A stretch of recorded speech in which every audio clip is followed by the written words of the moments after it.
Sir actually EV ಅಂದ ತಕ್ಷಣ ಜನಗಳಿಗೆ ಭಯ ಇದೆ, ಅಂದ್ರೆ ಬ್ಲಾಸ್ಟ್ ಆಗ್ಬಿಡುತ್ತೆ ಅಥವಾ ಸುಟ್ಟೋಗ್ಬಿಡುತ್ತೆ. ಅಂದ್ರೆ ಅದು ನಾವು ಪ್ರಿಕಾಷನರಿ ತಗೊಂಡು ಚಾರ್ಜಿಂಗು ಎಲ್ಲ ಮಾಡಬೇಕು. ನಾನು ಚಾರ್ಜ್ ಮಾಡಬೇಕು ಅಂದರೆ ನಾನು ಡೈರೆಕ್ಟ್ ಪ್ಲಗ್ಗಿಗೆ ಎಲೆಕ್ಟ್ರಿಸಿಟಿ ಪ್ಲಗ್ಗಿಗೆ ಇನ್ಸರ್ಟ್ ಮಾಡಲ್ಲ. There in Magadi. ಸೊ ಮಾಗಡಿಯಿಂದ ಮಾನ್ಯತೆ every day morning and evening travel ಮಾಡ್ತಾ ಇದ್ದೀನಿ ಕಮ್ಯುನಿಕೇಷನ್. ಹೌದೌದು, ಕಂಪ್ನಿಯಲ್ಲಿ ಚಾರ್ಜರ್ ಹಾಕೊಬೇಕಲ್ಲ, ಅದಕ್ಕೆ ನಾನು ಇದು ಹಾಕ್ಸ್ಕೊಂಡು ಇದು ರೇಂಜ್ ಕೊಟ್ಟಿದ್ದು. ನಾನು ಇಲ್ಲಿವರೆಗೂ ಅರೌಂಡ್ 20-25,000 ಸೇವ್ ಮಾಡಿದ್ದೀನಿ 6 ಮಂತ್ಸಲ್ಲಿ. ನಾನು ವೆಹಿಕಲ್ ಮತ್ತೆ 200 kg ಟ್ರಾವೆಲ್ ಮಾಡುವಾಗ ನಾನು 110 kilometers ಅಚೀವ್ ಮಾಡಿದ್ದೀನಿ. I have 2 vehicles for EV. One is Magnus. So ಅಲ್ಲಿ ಮನೆ ಹತ್ರ ನಿಯರ್ ಓಡಾಡೋದಕ್ಕೆ, ಅಲ್ಲಿ ಲಗೇಜ್ ತಗೋದಕ್ಕೆ, that is also a good vehicle for all womens.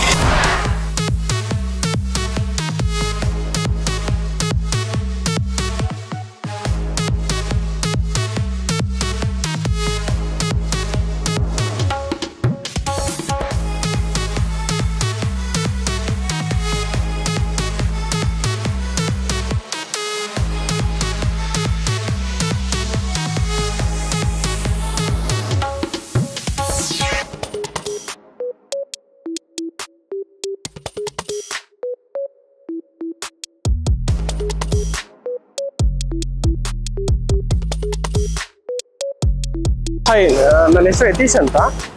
ನಾನು ಮಾರ್ಚ್ 2023 ರಿವಾಲ್ಟ್ ಬೈಕ್ ತೊಗೊಂಡೆ.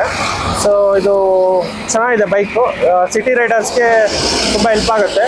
ಯಾರು ಬೈಕ್ ಮೋಡಲ್ಲಿ ನೀವು ನೋಡ್ತಿದ್ದೀರಾ, ಮೊಪೆಡ್ ಬೇಡ ನನಗೆ, if I want to go for a bike kind of a things, electric vehicle ಅಂದರೆ ರಿವಾಲ್ಟ್ಗೆ ಹೋಗ್ಬೋದು. ವಿತ್ ಅ ಕರೆಂಟ್ ವರ್ಲ್ಡ್ ಫ್ಯೂಚರಲ್ಲಿ ಬೇರೆ ಬರ್ಬೋದು, but right now I suggest Revolt is a good vehicle. Because ನಾನು every day around 110 kilometers travel ಮಾಡ್ತೀನಿ. ನಾನು work ಮಾಡ್ತಾ ಇರೋದು ಮಾನ್ಯತಾದಲ್ಲಿ, ದೇರ್ ಇನ್ ಮಾಗಡಿ. ಸೊ ಮಾಗಡಿಯಿಂದ ಮಾನ್ಯತೆ every day morning and evening travel ಮಾಡ್ತಾ ಇದ್ದೀನಿ ಕಮ್ಯುನಿಕೇಷನ್. 110 kilometers ಆಗುತ್ತೆ. 110 km, okay. To and fro. So ಮತ್ತು ನಾನು ಎಲ್ಲ ಮೂಡಲ್ಲೂ ಗಾಡಿನ ಡ್ರೈವ್ ಮಾಡ್ತೀನಿ. ಅಲ್ಲಿ ಮನೆಯಲ್ಲಿ ಚಾರ್ಜ್ ಮಾಡಿಕೊಂಡು ಮತ್ತೆ ಬಂದು ಆಫೀಸಲ್ಲಿ ಮತ್ತೆ ಚಾರ್ಜ್ ಮಾಡ್ತೀನಿ. So it's comfortable for me and I don't face any issues. Initial ಅದು ಸ್ವಲ್ಪ ಎಲೆಕ್ಟ್ರಾನಿಕ್ ಇಶ್ಯೂ ಇದೆ, ಅದು ಕಂಪ್ನಿ ಕಡೆಯಿಂದ ಅವರು ರಿಸಾಲ್ವ್ ಮಾಡಿಕೊಡ್ತಾರೆ ಬೈಕ್ ಅಂದರೆ ಡೆಲಿವರಿ ಮಾಡಿದಾಗ. Apart from that I don't face any issue. Currently everything is working fine. It's good vehicle. ಇಲ್ಲಿವರೆಗೂ ಎಷ್ಟು ಕಿಲೋಮೀಟರ್ ಓಡಿಸಿದ್ರೆ ಸರ್? ನಾನು ಟ್ರಾವೆಲ್ ಅರೌಂಡ್ 11,000 kilometers ಟ್ರಾವೆಲ್ ಮಾಡಿದ್ದೀನಿ. 11,000 6 ಮಂತ್ಸಲ್ಲಿ? 6 ಮಂತ್ಸಲ್ಲಿ 11,000 kilometers ಟ್ರಾವೆಲ್ ಮಾಡಿದ್ದೀನಿ. So I don't face any issue. ಚೆನ್ನಾಗಿದೆ ಗಾಡಿ, ವೆಹಿಕಲ್ಲು. ಸರ್ವಿಸ್ ಎಷ್ಟು ಸಲ ಮಾಡಿಸಿದ್ದೀರಾ? ಸರ್ವಿಸ್ 2 times ಮಾಡಿಸಿದ್ದೀನಿ. ಅರೌಂಡ್ 1,000 rupees ಆಗಿದೆ 2 timesಗೆ.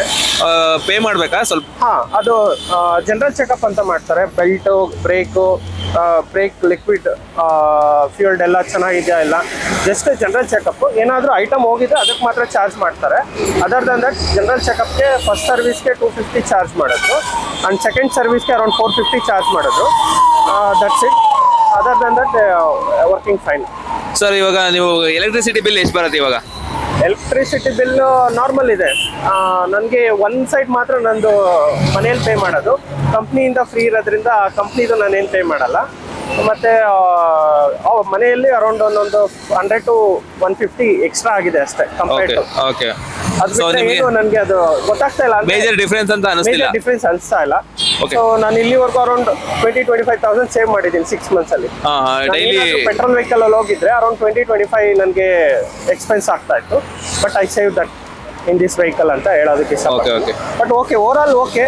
ಬಟ್ ಸ್ಮಾಲ್ ಇದೆ, ಅವರು ಚೇಂಜ್ ಮಾಡಬೇಕು ವೆಹಿಕಲ್ ಅಲ್ಲಿ. ಅವರು ಇನ್ನ 4-5 months 4-5 years ಆದ್ರೂ ಒಂದೇ ವೆಹಿಕಲ್ನ ಅವರು ಅಪ್ಗ್ರೇಡ್ ಮಾಡಿಬಿಡ್ತಾ ಇದ್ದಾರೆ. ಮತ್ತೆ ಯಾವುದೇ ಹೊಸ ವೆಹಿಕಲ್ ಬಿಡ್ತಾ ಇಲ್ಲ. ಮತ್ತೆ ಬ್ಯಾಟ್ರಿ ಬ್ಯಾಕಪ್ನು ಜಾಸ್ತಿ ಮಾಡಬೇಕು. ಅದು ಕಂಪ್ನಿ ಕಡೆಯಿಂದ ಮಾಡಬೇಕಾಗಿರೋದು. ಅದರ್ ದನ್ ದಟ್ ಇರೋ ಕಂಡೀಷನ್ ಅಲ್ಲಿ ಓಕೆ ಗಾಡಿ. ಎಕೋದಲ್ಲಿ ಓಡಿಸಿದ್ರೆ ಎಷ್ಟು ರೇಂಜ್ ಬರ್ಬೋದು ಸರ್? ಸಾರಿ, ಅಂದ್ರೆ ನೀವು ನಾರ್ಮಲ್ ಸ್ಪೀಡ್ ಅಲ್ಲಿ ಓಡಿಸಿದ್ರೆ 45 ಸ್ಪೀಡ್ ಅಂದ್ರೆ ಈಕೋ ಮಾಡಲ್ 45 ಸ್ಪೀಡ್. ಅದು ಬಂದು ನಿಮಗೆ 110 to 120 kilometers ಬರುತ್ತೆ. 110 ಆದ್ರೂ ಬಂದೇ ಬರುತ್ತೆ. ಕಂಪ್ನಿ ಕ್ಲೈಮ್ ಮಾಡೋದು 140 kilometers.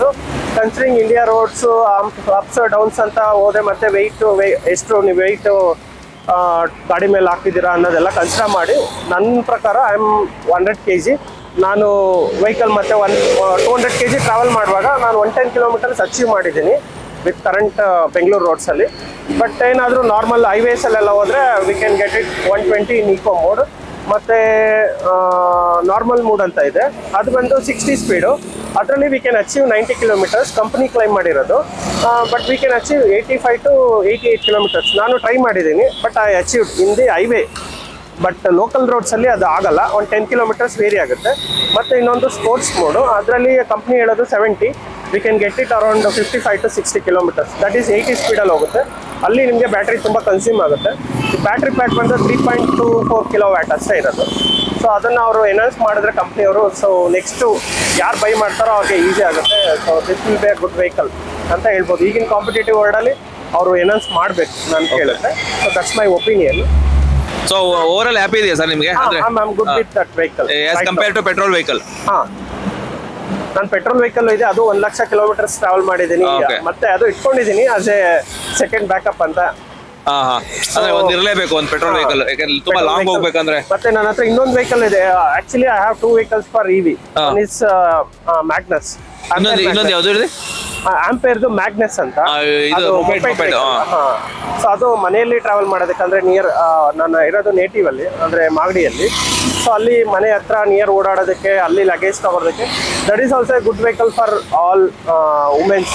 ನಾನು ಪ್ರಿಫರ್ ಮಾಡೋದು ಅದು. ಲೈಟ್ ವೆಯ್ಟ್ ಗಾಡಿ, ಮತ್ತೆ ಒಳ್ಳೆ ಮೈಲೇಜ್ ಕೊಡುತ್ತೆ. ಅರೌಂಡ್ 80 ಕಿಲೋಮೀಟರ್ಸ್ವರೆಗೂ ನಿಮಗೆ ಮೈಲೇಜ್ ಬರುತ್ತೆ. So they can go for that also. So 2 EV owner ಆಗಿದ್ದೀರಾ? ಎಸ್.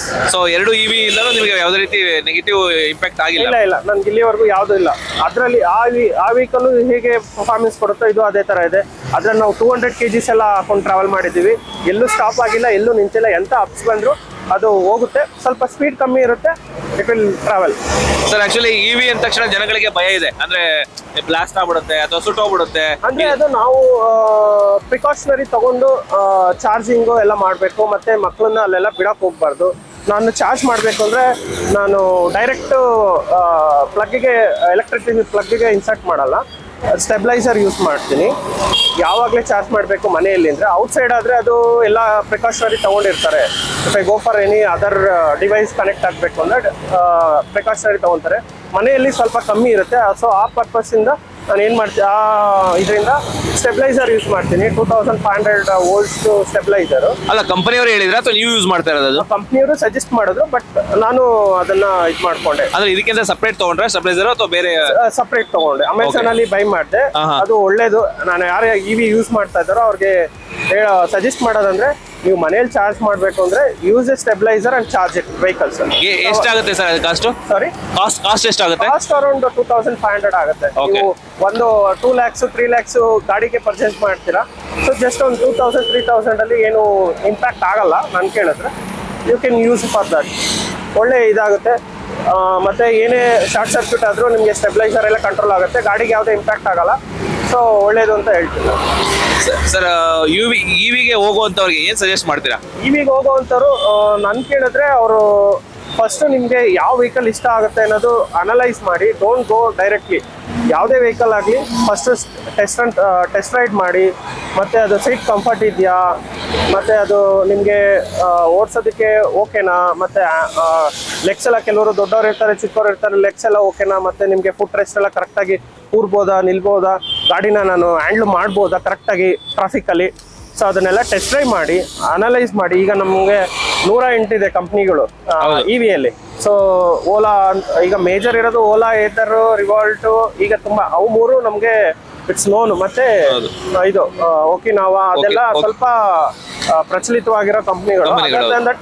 ಬ್ಯಾಕ್ ಎಂಡ್ ಅಲ್ಲೂ ತುಂಬ ಕಂಪ್ನಿ. ಅಂದ್ರೆ you should test ride all the vehicles. ನಿಮ್ಗೆ ಯಾವುದು ಕಂಫರ್ಟ್ ಇದೆಯೋ ಅದನ್ನ ತಗೊಳ್ಳಿ. ಮತ್ತೆ ಗಾಡಿ ಬಗ್ಗೆ ಸ್ವಲ್ಪ ನಾಲೆಡ್ಜ್ ಇರಬೇಕು. ಏನು EV ಏನು ಹೇಗೆ ರನ್ ಆಗುತ್ತೆ, ಈಗ ಅದನ್ನ ಏನಾದರೂ ಸ್ಮಾಲ್ ಇಶ್ಯೂಸ್ ಬಂದರೆ ಹೇಗೆ ರಿಸಾಲ್ವ್ ಮಾಡ್ಕೊಳ್ಳೋದ್ರ ಬಗ್ಗೆ ಐಡಿಯಾ ಇತ್ತು. Then you can go for EV. Okay sir, ನೀವು ಏನು ವರ್ಕ್ ಮಾಡೋದು? ನಾನು IBM ಅಲ್ಲಿ work as a HR. Okay. Thank you sir. Thank you. ಒಳ್ಳೆ ವ್ಯಾಲ್ಯೂಬಲ್ ಫೀಡ್ಬ್ಯಾಕ್ ಕೊಟ್ರಿ. Thank you. ಮತ್ತೆ EVಗೆ ಹೋಗುವಂಥವ್ರಿಗೆ ಒಳ್ಳೆ ಸಜೆಷನ್ ಸಹ ಕೊಟ್ರಿ. Yes. Okay, thank you very much sir. Thank you so much. Pack open ಮಾಡಿ ಇಲ್ಲಿ ನೀವು ಹಾಕ್ಸ್ಕೊಡ್ಬೋದಾ? ನಾನು ಎಕ್ಸ್ಟ್ರಾ ಹಾಕ್ಸಿರೋದು. ಇದನ್ನ ನಾನು ಇದು ಚಾರ್ಜರ್ ಇಡೋದಕ್ಕೆ.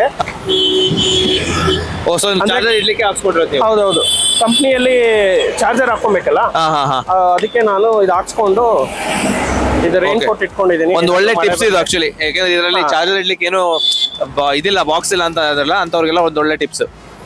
ಸೊ ಇದು ಎಕ್ಸ್ಟ್ರಾ ಹಾಕ್ಸ್ಕೊಂಡಿರೋದು, ಅದು 3 ಪಿನ್ ಬರುತ್ತೆ, ಅದಕ್ಕೆ ಇದು ಪ್ಲಗ್ ಇದೆ. ಸ್ಟೆಬಿಲೈಸರ್ ಇಟ್ಕೊಂಡಿದ್ದೀರಾ ಸರ್? ಸ್ಟೆಬಿಲೈಸರ್ ಇಲ್ಲ, ಓನ್ಲಿ ಚಾರ್ಜರ್. ಅಂದ್ರೆ ಕಂಪ್ನಿ ಯೂಸ್ ಮಾಡೋದಕ್ಕಷ್ಟೇ.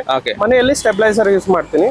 ಇದು ಚಾರ್ಜರ್ ಇದೆಲ್ಲ ನಮ್ದು ಜುಗಾಡ್ ಮಾಡಿದೀನಿ, ಅಂದ್ರೆ ಅದಕ್ಕೇನು ಇಂಪ್ಯಾಕ್ಟ್ ಆಗ್ಬಾರ್ದು, ಇಟ್ರೆ ವೆಯ್ಟ್ ಅಲ್ಲಿ ಶೇಕ್ ಆಗ್ಬಾರ್ದು ಅಂತ.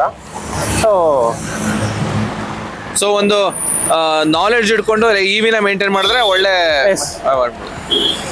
ಅಂದ್ರೆ ಅದ್ರ ಬಗ್ಗೆ ನಾಲೆಡ್ಜ್ ಇರ್ಬೇಕು. ಯಾವುದೇ ವೆಹಿಕಲ್ ತಗೊಂಡ್ರು ಅದ್ರ ಬಗ್ಗೆ ನಾಲೆಡ್ಜ್ ಇತ್ತು ನೀವು ಯೂಸ್ ಮಾಡಿದ್ರೆ ಏನು ಇಂಪ್ಯಾಕ್ಟ್ ಆಗಲ್ಲ. ಏನು ಗೊತ್ತಿಲ್ಲದಲ್ಲೇ ಸುಮ್ಮನೆ ತಗೊಂಡು ನಮಗೆ ಇಶ್ಯೂ ಆಯ್ತು ಅಂದ್ರೆ ಅದು ಪ್ರಾಬ್ಲಮ್ ಆಗುತ್ತೆ.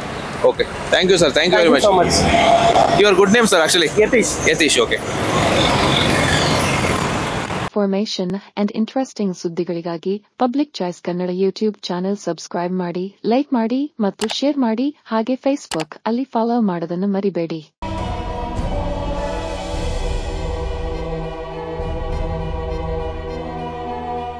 ಇದುವರೆಗೂ ನಮ್ಮ ಚಾನೆಲ್ನ ಯಾರು ಸಬ್ಸ್ಕ್ರೈಬ್ ಮಾಡಿಲ್ವೋ ಈಗ ಸಬ್ಸ್ಕ್ರೈಬ್ ಮಾಡಿ, ಶೇರ್ ಮಾಡಿ ಅಂಡ್ ಲೈಕ್ ಕೂಡ ಮಾಡಿ.